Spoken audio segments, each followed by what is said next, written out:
And stage 3 is really about giving back.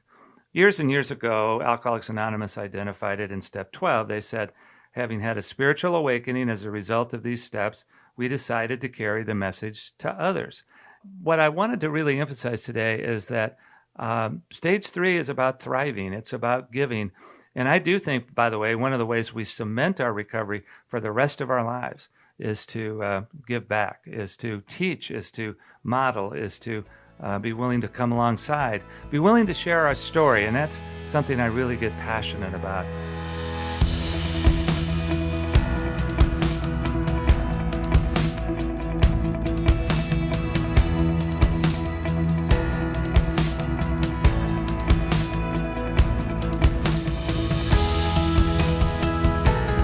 Welcome to the Faithful and True podcast. Today we'd like to feature the third and final installment of our three-part podcast featuring Dr. Mark Laaser and the subject of the journey of recovery.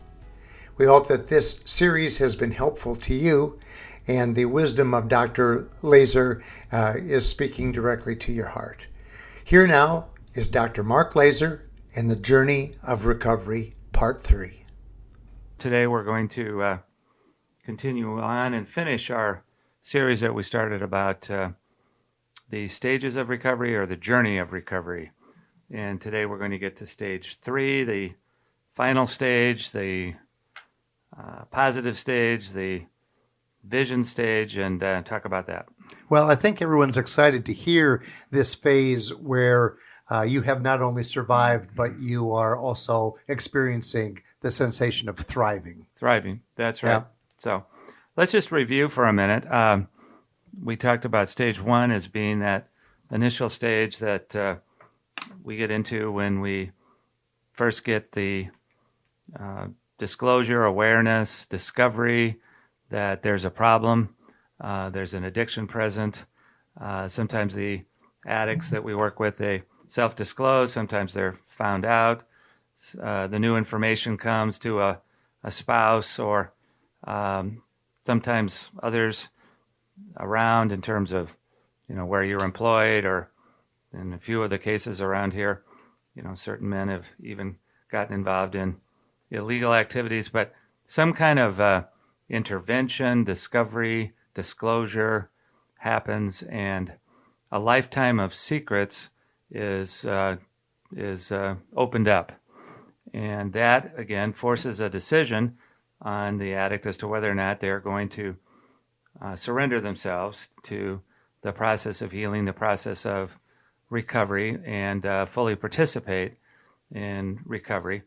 And we know, therefore, that when they do decide to do that, that first year is going to be a really rough year. It's going to be a year of lots of turmoil, perhaps exposure to some anger on the part of others around you, exposure to some consequences of your behaviors, financially, vocationally, relationally.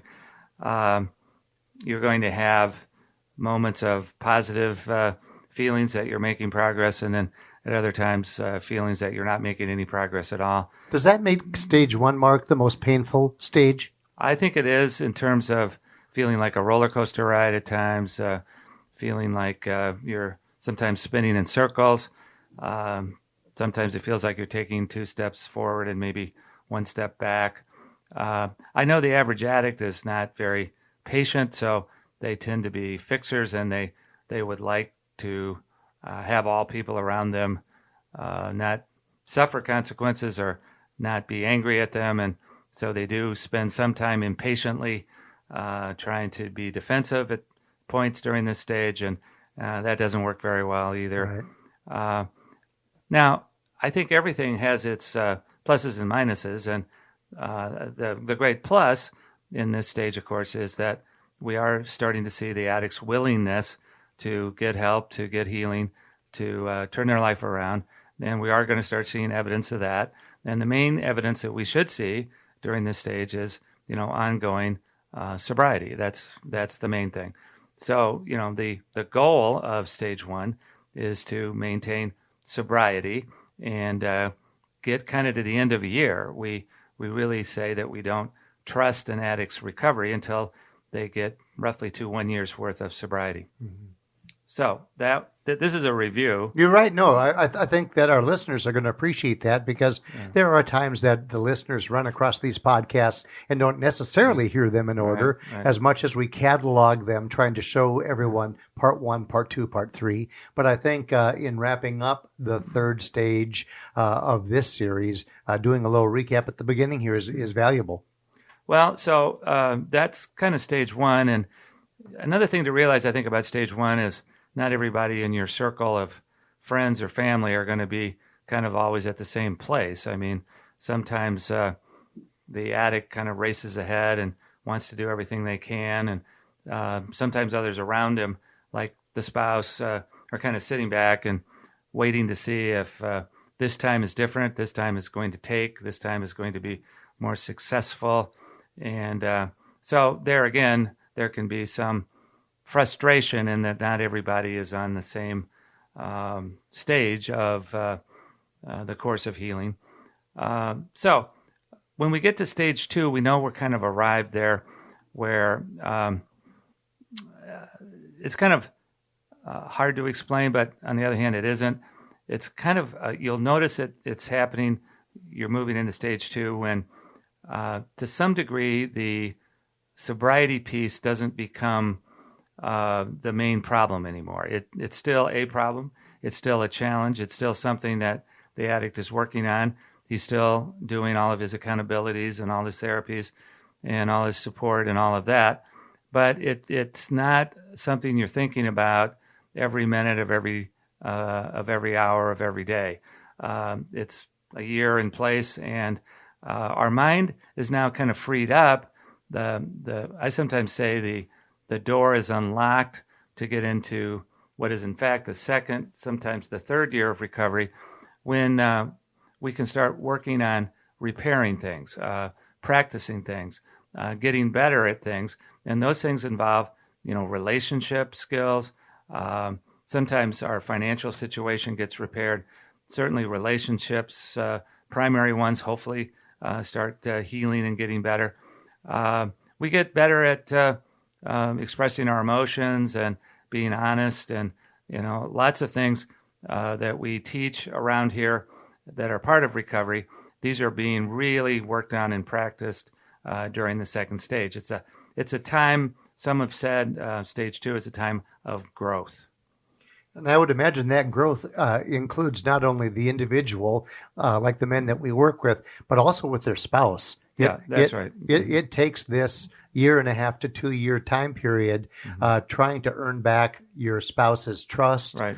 Trying to, it's like the cat is out of the bag, and now how do we move forward? How do I earn back her trust? Well, that's one of the things that is going to be healing and in the process of repair in the second stage of recovery. And like we said earlier, the wife may be a little bit behind the addict in that. Not maybe a little bit, maybe she'll be a lot behind, because the addict has been living with these secrets all his life, and now all of a sudden all this bag of stuff has been dumped on the spouse, and it's kind of overwhelming. And I think they go through a period of shock and even numbness during that first phase of recovery.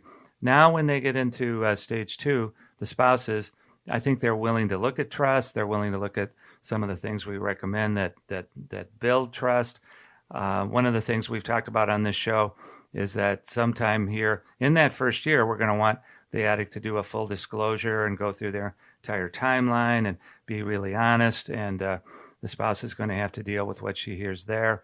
And as we move into stage 2, I think one of the dramatic elements of it is that both the husband and wife have started to become safer with each other. We've taught them some skills about how to be better listeners, about how to deal effectively when they get triggered, how to manage anger when it comes up, and most importantly of all, I think we've taught both to be truth tellers, and we're going to be, I say, pounding kind of on the addict to always be a truth teller at this point. One of the things we find in stage 2 with the addicts is that, while they are a primary addict, they also struggle with a lot of what we have historically called codependency. They really seek other people's approval. They try to manipulate approval. And one of the ways they do that historically is to not always be a truth teller, because they believe that if I tell you the truth, you'll hate me and leave me. So during stage 2, truth is being told, and that is really one of the key ingredients to starting to build trust. And trust is building in the second stage, and you can see it kind of progress. You can see it grow. And usually with the average spouse, there'll come moments in that second and third year where they recognize they don't think about it as much. They're not as preoccupied with it as much. They're not as triggered about it as much. And we know we're making a great deal of progress on that trust building front. And again, remember, and this is sometimes hard for our audience to hear, we're so far in these first 2 stages, we're talking about the first 3 years of recovery. Right. We're not talking about the first 3 weeks, the first 3 months. As much as the addict would like for the timetable to speed up. Yeah, and I think I should just tell a couple of stories together that happened this week. A couple of our guys came in for individual appointments with me, and they've been doing really well. They're in both cases at least 2 years sober. One of them is actually 4 years sober. And remember that key that unlocks the door to move on to a next stage is, the maintenance of sobriety. Sobriety is always, the building block is always the key. So here we had a couple of guys that have done a lot of work on a lot of things, really worked hard on their marriages. Wives have really been involved. And so far, so good. And when they both made appointments, I kind of wondered what it was about, because they've been doing so well. And normally I think if you're doing well, you don't need to come in and see me. So, but I was wrong, and it was, in fact, because they were wanting to discuss, both of them, how they could start giving back to their community. And both of them happened to be part of churches, and I'm not going to name the churches for obvious reasons, not to embarrass anybody, but they're both part of really young, really go get them congregations here in the Twin Cities. A lot of young leadership, a lot of exciting, dynamic evangelism going on, great growth going on. And of course, what both of them have noticed is that in the midst of the great preaching, the great teaching, the various programs for kids, and all of that, there hasn't really been any programs for men's ministry in terms of sexuality. So they said, we'd like to do something about that. One of them scheduled an appointment with the senior pastor, which is a bold thing to do. I mean, he's obviously very busy, and told the senior pastor his story.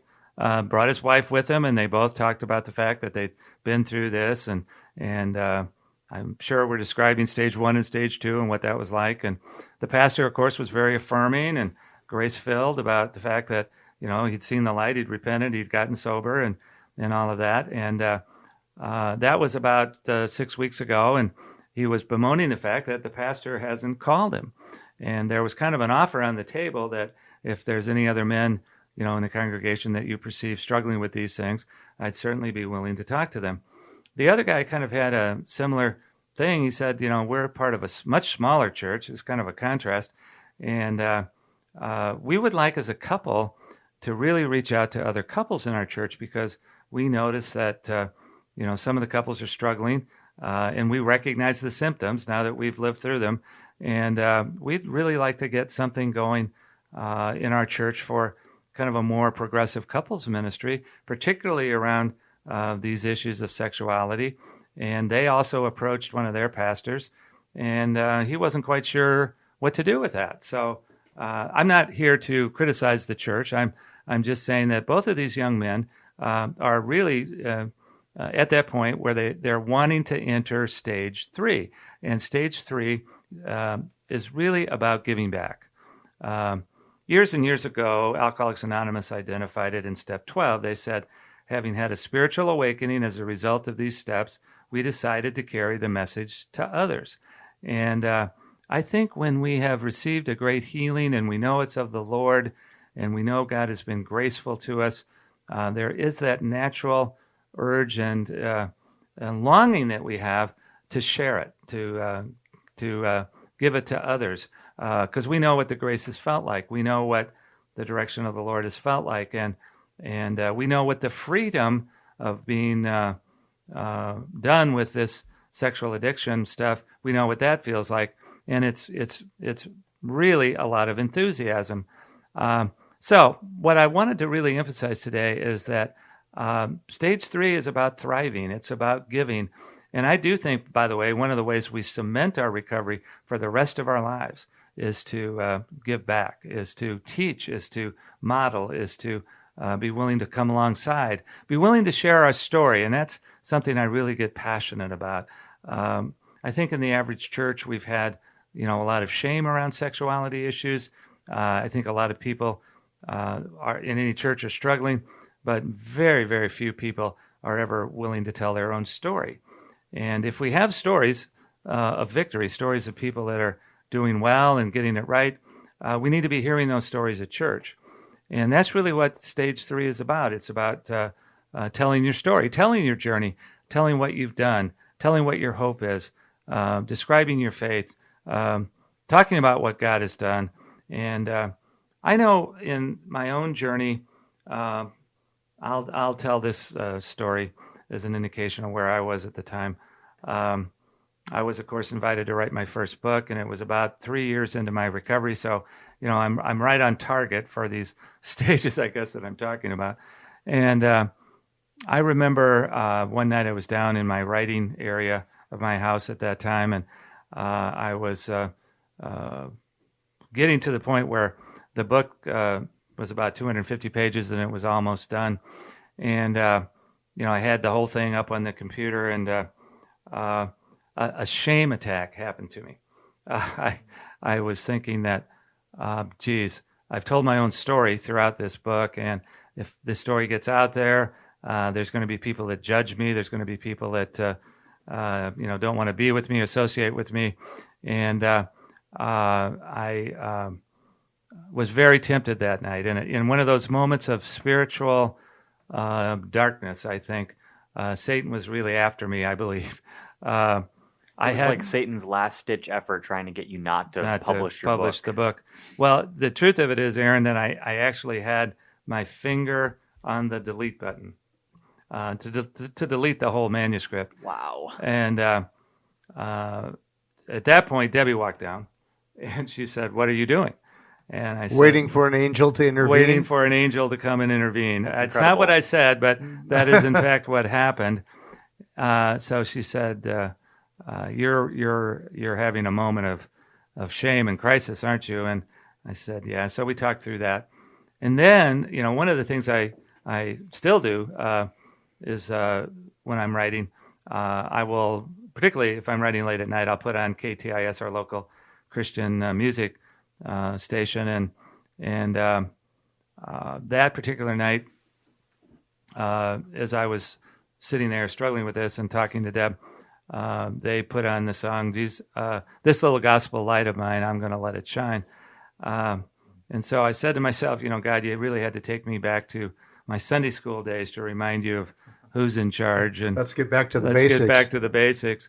And so, and everybody who's listening probably knows that the book did eventually get published. The story was in it. There was never any negative reaction to my story. There was only positive reaction to the fact that, I once was lost and now I'm found, and, right, and all of that. And I would say of the hundreds of times that, I've told my story and tried to help, it's always been well received, and it's always been affirmed, and people have been grateful that someone was willing to stand up in church or other places and open up this subject.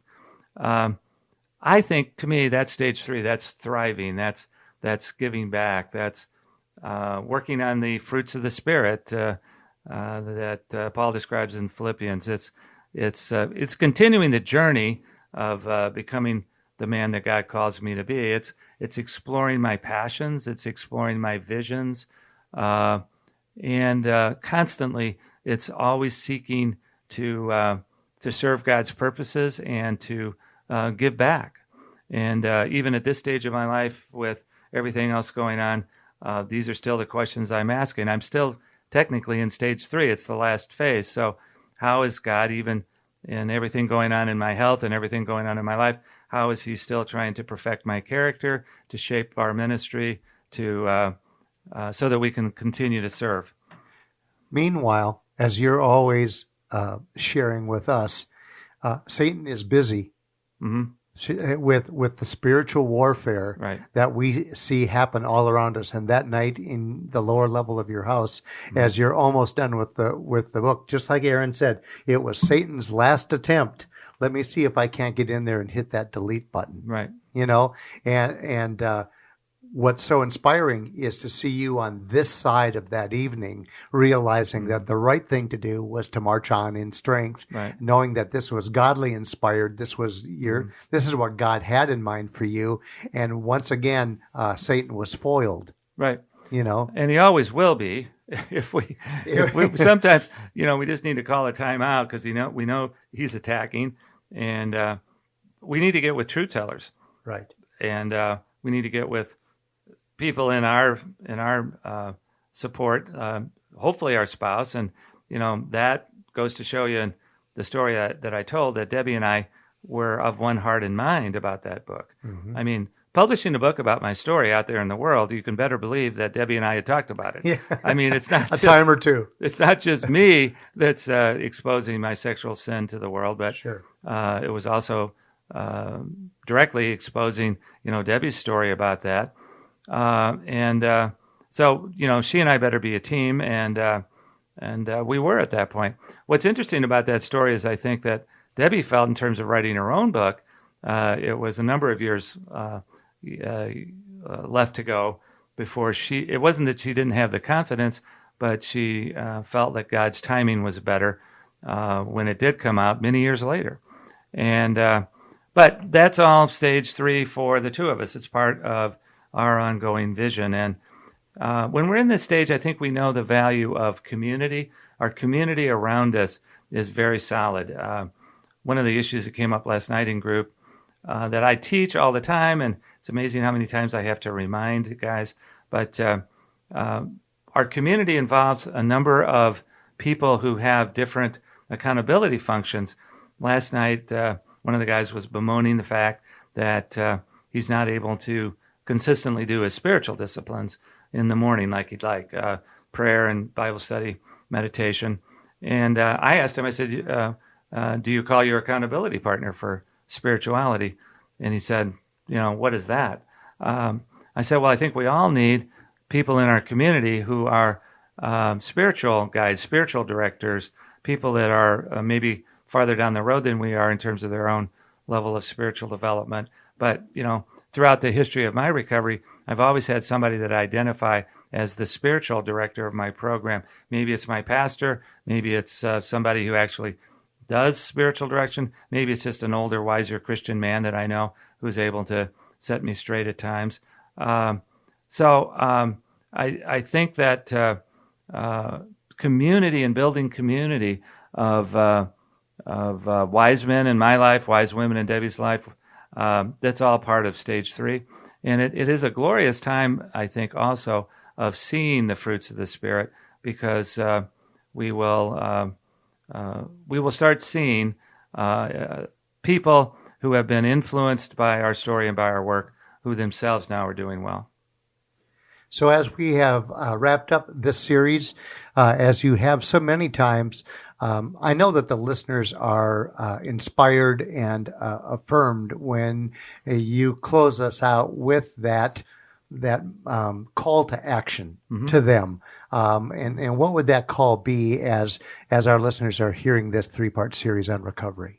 Well, the call to action is to always be looking for God's direction and plan in your life, and to be aware of the shame attack that's going to happen. That's kind of what we were talking about today with the spiritual warfare that's going to happen. That your story is worth sharing, and your success and your victories are worth sharing. So the world out there is lost, and lots of people need to hear your story, and lots of people need to have fellowship with you. So I would say be of good courage, hang around truth tellers and encouragers, and be willing to, wherever God brings people into your life who can use a word of encouragement, be ready to tell your own story. Thank you for joining us today on the Faithful and True podcast. We hope that this opportunity to hear the wisdom of Dr. Mark Laaser has been helpful to you. Mark was a very wise and experienced counselor, and really you can hear in his words why he was considered the leading Christian expert in this field. If this message has reached your heart and you realize that you need help, we invite you to reach out to Faithful and True. Visit our website of faithfulandtrue.com, where you'll find many resources. You'll find our online bookstore, and you'll find the information and online registration for the Men's Journey Workshop. We also have the information and registration for the spouses of men that struggle with sexual addiction with our Women's Journey Workshop. And then we also have our Couples Journey Workshop. All the information about these events at Faithful and True are available on our website. So we hope that this has been helpful to you and has inspired you to reach out to us for the help that you've been desiring. Until then, until we meet with you again, we hope that this coming week will be a week for you that's filled with many blessings and with great vision.